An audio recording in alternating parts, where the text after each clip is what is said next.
Hey, everybody, and welcome to the worst advice I ever got. I'm your host, Sean Taylor, along with my producer, JB, and today our guest is Johnny Sneed. Johnny's an actor, perhaps best known for his roles in Fever Pitch, Parks and Recreation, Criminal Minds, and Painkiller, just to name a few. Johnny's a graduate of the University of Texas at Austin. He holds a degree from the University of Mississippi School of Law and worked as a lawyer before developing a career in acting, kind of, but we'll let him get into that. Johnny, thanks so much for being here today. Yeah, you bet, Sean. Thanks for having me. So tell us, Johnny, what's the worst advice you ever got? Well, the worst advice I ever got was don't do that part. It's too small for you. And that was an acting part in a movie. And my then manager, who I'm still friends with today, Karen. So it's funny. Here we are. We're on this podcast. The worst advice I ever got, and I've chosen this advice from my then manager about this part that I didn't take. It's not that this advice, when it's the worst advice, it sounds like so catastrophic. Like this my life has been ruined, or it's not that at all. It's just something. It has more to do with me, actually, than what the advice was. I mean, she was just saying, I think this part is too small for you. I think we can do bigger parts. And it was the fact that I believe that is what I look back on. And so it's not even that her advice was the worst. It's that my understanding of the advice was. Okay, so the part is too small for you. How did you get to the place where you agreed with her? What's your background here?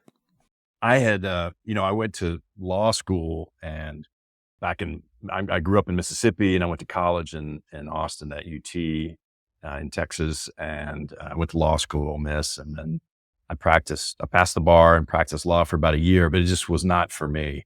And I then took a job in Texas, in Dallas, working for a finance company that was dealing with used car loans. And it seems like it's just going downhill. Lawyer, basically used car salesman. And I thought, okay, I gotta do something else. And I was in Dallas, and I was watching Auto Rocket. It was the first movie that Wes Anderson did. And they shot it in Dallas. And I thought, man, that looks so much more fun than what I'm doing right now. Wow. How do I do that? I had reached out to a lady who was writing about entertainment news in the Dallas Morning News and said, how would I get into acting? And she, graciously took my call and then said, go here. Here's the place you can take some classes. I mean, I give her so much credit just for taking the call from somebody she didn't know. Right. And so I took her advice and that was good advice. Yeah. I took that, and that was good. I met an agent there in Dallas and was able to do some commercials and TV stuff there. But my first actual job I got as, auditioning for something was actually coincidentally a promotion job for the Dallas Morning News. I had to drive around in this 1956 Thunderbird. Every day I would be at a different location, and then Dallas Morning News would publish my picture next to the Thunderbird. Like, you can win this car, follow the Dallas Morning News delivery guy. He'll be at these locations, and you can come sign up. So that there's people that remember that you did that. Like, I know. You're the Dallas Morning Star delivery guy, right? You're like, yes, that's me. Yes, right. That's me. I mean, I don't know if too many people remember it outside of my family, but and the lady that ended up winning the car. Sure. You'll never forget that as long as she lives. It's interesting, when you were first trying to get into acting, you probably wouldn't have gotten that same advice that you got from, the individual that gave it to you, right? I was just auditioning for whatever I could, commercials. I did a lot of little training videos and things like that. So that's cutting your teeth, right? That's getting you sort of the chops you need to take the next step. So I look at this almost like a staircase you had to climb. Like, little jobs are really kind of big jobs in your mind, right? Oh, huge. I mean, that's what's so funny. Yeah, you think, I was so excited. I got I got the part, the training video part. I'm so excited. Of course, it's like, I mean, that's the thing that's sort of odd too about this gig. I mean, it's one, you finish one and then it's over and you have to go get another one. It's like, you're not like just staying at one place and progressing. Yeah, you're always applying for a new job. I've worked at one place, Johnny, for 30 years. Is that right? I've never been on a job interview since college, and you literally are on a job interview after every gig, right? That's all I do. Yeah. And I always say it's passive rejection because you just basically just don't hear. It's not like they tell you no all the time. You just don't hear. You figure, well, I guess they were It just shows up on Netflix with somebody else in it. You're like, oh, I guess I didn't get that one. I guess I didn't get that one. Yeah, it's like, I knew they were starting to shoot today at 10. It's already 10. I guess I'm not going into that. Yeah. So how do you go from, you're excited about getting the training video at GE headquarters to turning down roles in movies? I know. I was able to get a commercial agent. I did a showcase out here in Los Angeles through people I did know from Dallas that had come out here. It's like a show with a bunch of different actors doing little short scenes. And then from that, I met a commercial agent. And then through another showcase, I ended up meeting my manager, Karen. She agrees to take me on. She had been working for a manager as his assistant, but she was going out on her own. And then was taking on some clients, but they worked with people like, Jim Carrey and Will Ferrell and all these, a lot of comedians, and a lot of comedy acts. And so then there's me. I mean, she's just taking me on because she liked my showcase. And so I was able to get some work. I got some work on some TV shows, a little called guest star. And I got a part in a kid's movie, Sleepover is what it was called. One of the producers, who I'd become friends with just talking to him on set, was going on to do another movie. And I believe the name was Pendulum, and it had Ryan Gosling and Anthony Hopkins. And he called Karen and asked if, we have just a small one-day part. You'd just be at a dinner scene with Ryan Gosling and Anthony Hopkins. And do you want to do it? And Karen, I think in the best spirit, thought it's just like one or two lines. You've done some parts, you've been in now you've done 2 movies and you've had some nice scenes. I think we should pass. This part is too small. That her advice sounded right to me at the time. Think bigger things. Seems kind of crazy, but okay, let's pass. And so I passed, and I have regretted it ever since. Was it Fracture? Was that the movie? Oh, was it Fracture? Maybe Fracture. I'm sorry. Yeah, I've seen that movie, actually, the one you're talking about. But you're getting advice from someone that's trying to coach you on how to maybe promote your brand, improve your brand as an individual. Right. And they're in conflict with one another is what she was basically saying, right? Right. And I mean, I understood it and I wanted to believe it at the time. And maybe if I were some bigger name at the time, perhaps doing 1 or 2 lines on a movie is maybe not necessary. But I think that no matter what, if that opportunity came to me now, I would say yes in a heartbeat. I would do it. I have to just say, please. And that's my only word I say. And sure, I'll do it. I'll do it. One day of work. Come on. One day of work with Anthony Hopkins and Ryan Gosling. I mean, it's just moronic when I think back on it. It's like, I could have just asked a question to Anthony or Sir Anthony, excuse me, or Ryan, you could have been on the Barbie movie. I could have been, I'd make could have been a Ken. I could have been a Ken. When I now reflecting back on it, I think no one is tracking my career like I am, like my parents are. I like that. No one cares. No one cares they're not. I don't think anyone is going to not hire me because they think, oh, well, look what he did. He took that one day of work on, with Anthony Hopkins. So he must really be desperate. I mean, we don't need him in our movie. No one cares. No one cares. Can I dig in that a little bit? Because I think please. That's very interesting, Johnny. I think I take that and I say, We're Yes. so wrapped up in the minutia of what we're doing to get ahead, if you will. Right. And it's the things we're making a big deal probably aren't that big of a deal. Exactly. And look, I mean, would that one day of that on that movie have altered my life? I doubt it. I mean, it could have. Anthony Hopkins could be like, this man, he's the fight. It could have. my next. It'd be Yes, like, never. yeah, it'd be like the Coen brothers always wanting to work with John Goodman Yes, or whatever, right. you know, Right. always.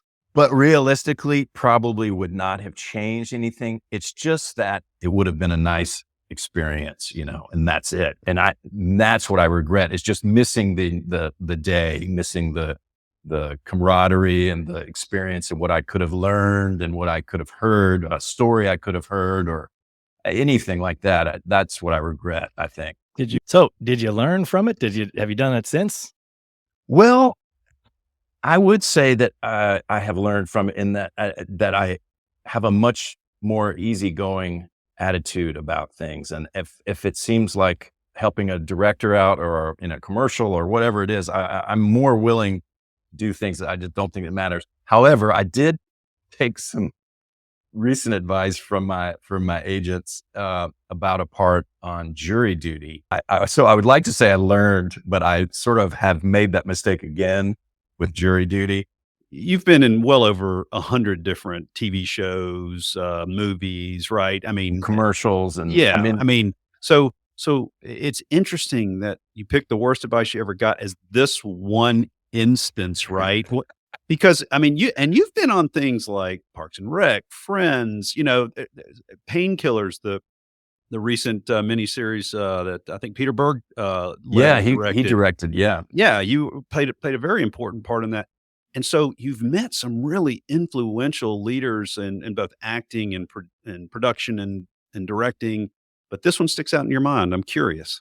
Well, I don't know why this one bit of advice sticks to. I think it's just I recognize it as a sort of a misplaced. I don't think it was arrogance, but it was like a little bit of thinking that maybe what I was doing was more important than I think it really was, or something. I don't know if that makes sense. I just look back with regret in that it doesn't make sense to me now looking back. That's exactly where I wanted to go with this, Johnny, is I kind of look at it from the standpoint of all of us trying to avoid making decisions that one day we wish we wouldn't have done, right? In other words. Yeah, right. Yeah. You know, I mean, because those opportunities don't always, they don't come around again. I mean, some of those. I mean, you know, like Fever Pitch, you know what I mean? Like, what if you said no to that? Yes. There's a picture of me with a Boston Red Sox sweatshirt on Instagram. That is my friend. That was in LA. My friend Jeff brought that to me. That had belonged to this great actor named Jack Kaler, who was in the movie Fever Pitch. And I was in that movie and we had some scenes together. And Jack, you may know from, if you're a Big Lebowski fan like I am, he did that interpretive dance where the dude and Right. John Goodman, there were like four people in the audience.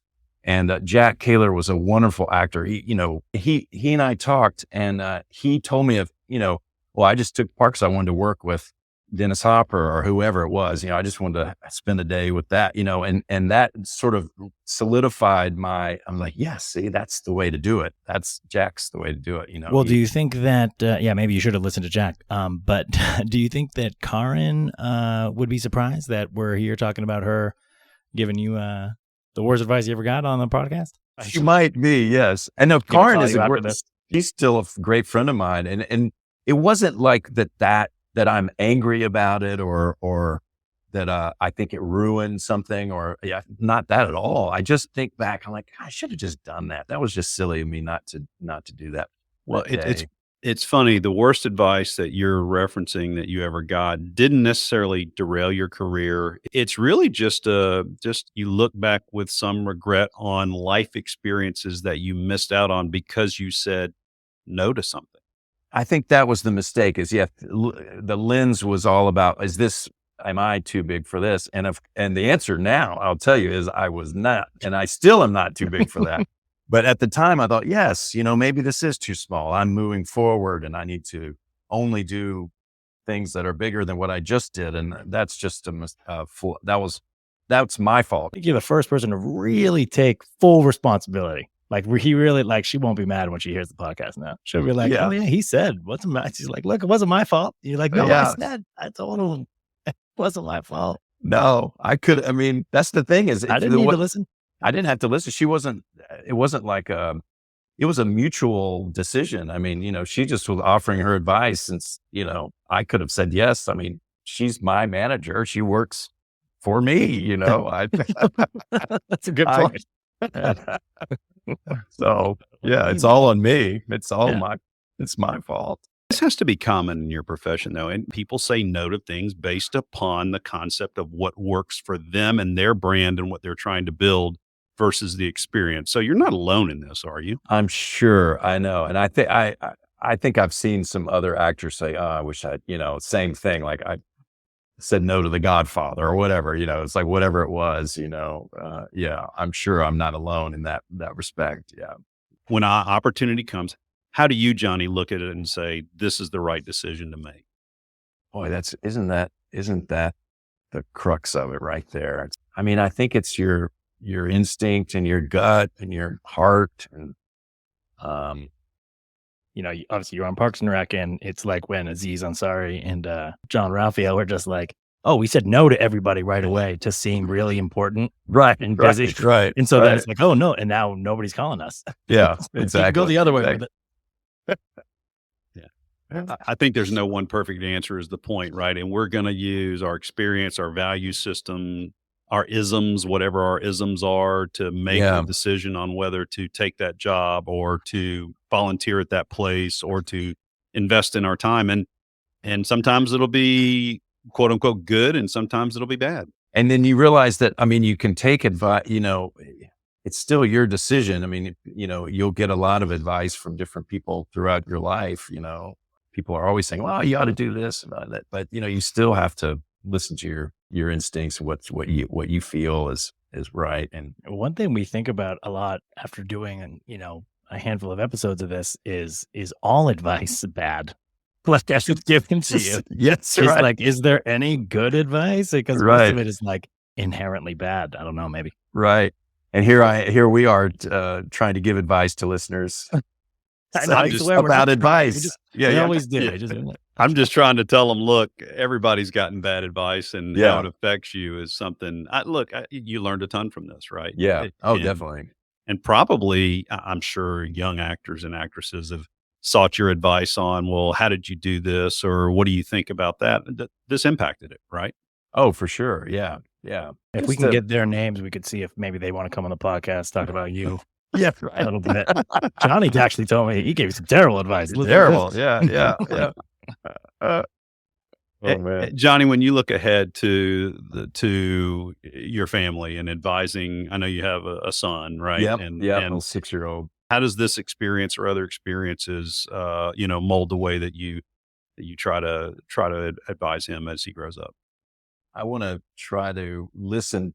I'm going to try to listen to him, what he's saying, and not be so quick to say, well, this is what, you ought to do. But I want to try to encourage him to get experience and try things that out, that even if they're challenging to him, if he doesn't feel comfortable, to try them out. And we're doing that with, little activities. We can see him not wanting to do something at first, and then he tries it, and then he feels really good after he's tried it. And, just to be encouraging. Well, Johnny, I have to say, for someone that said no to a part with Sir Anthony Hopkins and Ryan Gosling, to say yes to a podcast with Sean Taylor and JB, that's anything. I feel completely elevated now, JB. Like, this is a historic moment of my life. Someone said no to Sir Anthony Hopkins and said yes to me. How about that, right? You see? I can't thank you enough, Johnny, for joining us. Just the perspective that our listeners are going to get from hearing the worst advice you ever got and how it impacted you is just a great, great thing for them to hear. And so your generosity in sharing your story today is just terrific. So thank you so much for joining us. My pleasure. I'm amazed that you would even be interested to hear what I have to say about it. But thank you. Thanks again, Johnny. Thank you. Thanks for having me. JB, Johnny's such a nice guy. That was entertaining to get a That chance was a to talk. fun one. Friendly. Yeah. Friendly, fun. Yeah. Talking to somebody who's had a great career, has worked with great actors and actresses.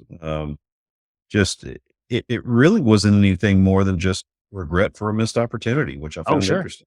It wasn't even that one opportunity too. You know, he said no to other things. You know, he didn't end up being on jury duty, and he had other regrets in his life. I think it was more why he didn't do it was the big issue. Is that I'm too big for this, I'm too important, and I'm not going to do it because this isn't going to be good for making me a big movie star. And it's like, just do the one day, man. Yeah. In the moment, he thought it was critical. He thought it was important. And he sees that he wasn't as important as he thought he was, just like none of us are in the moment. Right.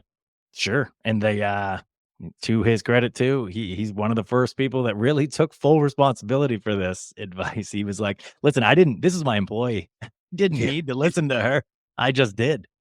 We've heard that before. We've heard people say, oh, trust yourself, trust yourself, trust yourself. But I don't know if we've ever heard people do the secondary. And also it was my fault for listening to this advice to begin with. Yeah. Such a good guy. He reminded me in our first season a little bit of Chris Cleveland, who said, look, I'm the one that gave the worst advice. Nobody gave me worst advice. And he reminded me a little bit of Danny Werfel, because Danny don't say yes to every opportunity. And here was one where he wished he had said yes to this opportunity. So it's funny how there can be such a fine line between the worst advice and a great opportunity, for example. Sure.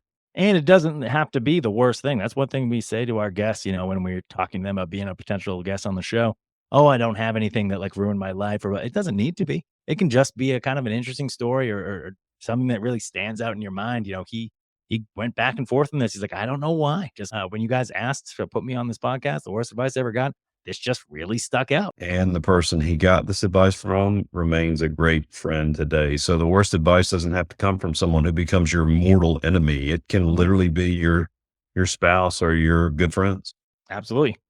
Well, if you enjoyed listening to our episode here with Johnny, you should also check out a lot of his other work. And if you haven't listened to all of our episodes, look us up where you listen to your podcasts and go back and listen to some of the episodes you haven't heard yet. Or if you listen to all of them and you're a faithful listener, the good news is we'll drop another episode next Friday of The Worst Advice I Ever Got.